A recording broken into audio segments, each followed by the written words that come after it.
or is thrown into excruciating amounts of pain. She can't walk. She's in a wheelchair. She has an NG tube for all of her nutrition. She has constant pain in her stomach, back, and neck.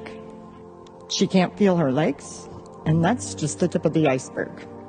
Today, I am an unemployed paraplegic who's learning an entire new lifestyle. And the only thing I did between full health and my current condition is take a shot. I have been bedridden, unable to work, and unable to exercise for months. I fear that my career has officially been ended.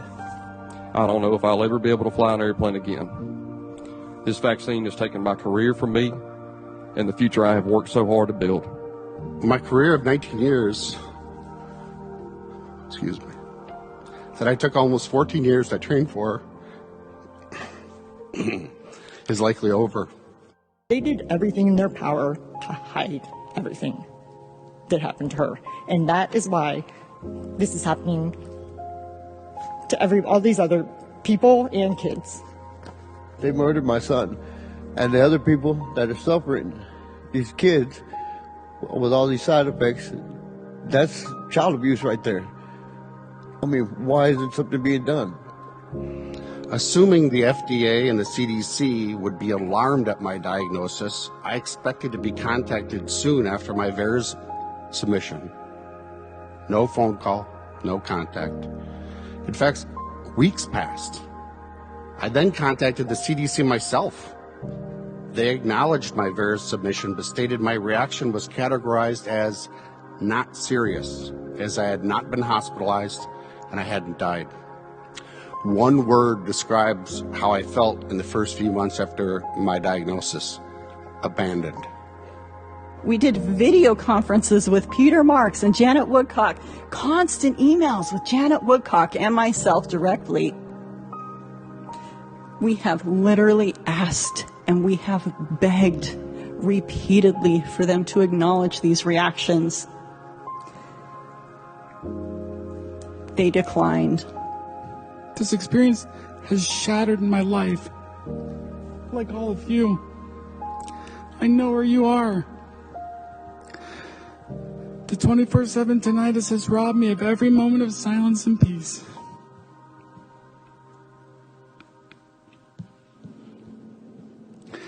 The impact on my medical career, which I love and work so hard for, is immeasurable.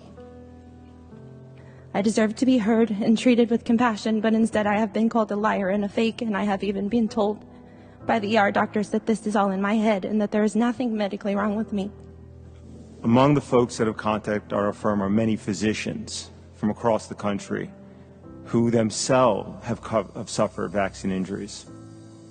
One of the things that I often ask physicians who contact the firm is, will you make public the failing of our public health agencies? And that's often has the same reaction as well. And that is one of immense fear. The fear of retaliation from public health officials and the medical establishment. After I reported to my command my concerns that in one morning I had to ground 3 out of 3 pilots due to vaccine injuries, the next day my patients were canceled, my charts were pulled for review, and I was told that I would not be seeing acute patients anymore. Everybody sitting here today, all of the physicians and the medical professionals, PhDs who are attending here today, their careers on the line to come here and do this. It should not be that any physician should have to, quote unquote, risk it all just to advocate for their patients. I know many mainstream scientists and medical professionals who, similar to me, think that the current narrative is extreme and wrong. But very few of them are willing to speak up. Any attempt to deviate from the main narrative today is faced with a wall of hostility, rejection, and even elimination from the government, including funding agencies, from public media, and worst of all, from the scientific community itself. Legitimate scientific challenges have been set aside or dismissed as, quote, misinformation, unquote. I worry that young scientists may be reluctant to disclose evidence on vaccine harms.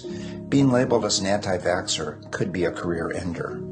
I'm saddened that we are supersaturated as a society right now in the attitude of everybody knows, but if hospitalizations and deaths were almost exclusively occurring in the unvaccinated, why would booster shots be necessary? There's something not adding up, and we should all be asking, is it true that this is a pandemic of the unvaccinated?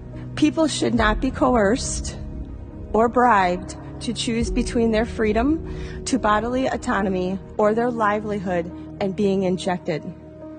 This is a human rights, social justice issue. For everyone suffering, for everyone being pushed, guilted, and frightened into taking this thing or not taking this thing, I see you. I hear you. I believe you. I love you. I am you. Once we leave here, they're going to forget about what we said here. Thanksgiving, I'm going to spend at the cemetery. Christmas at that cemetery. I will continue to fight. I will continue to research. I will find an answer for people. Or I will die trying. I would like to finish with a letter from a friend. Bree.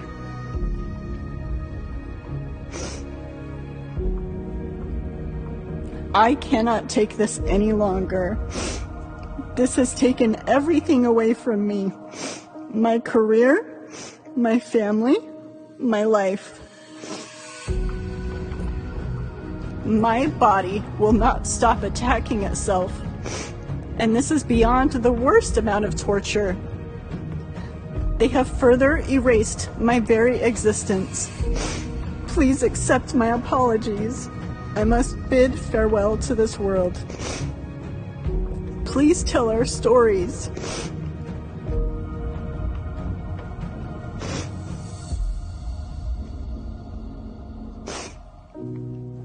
Please make sure the world knows the cruelty that has been imposed upon us. Goodbye, my dear friend. I will see you on the flip side. If the government won't help us, if the drug companies won't help us, who will help us?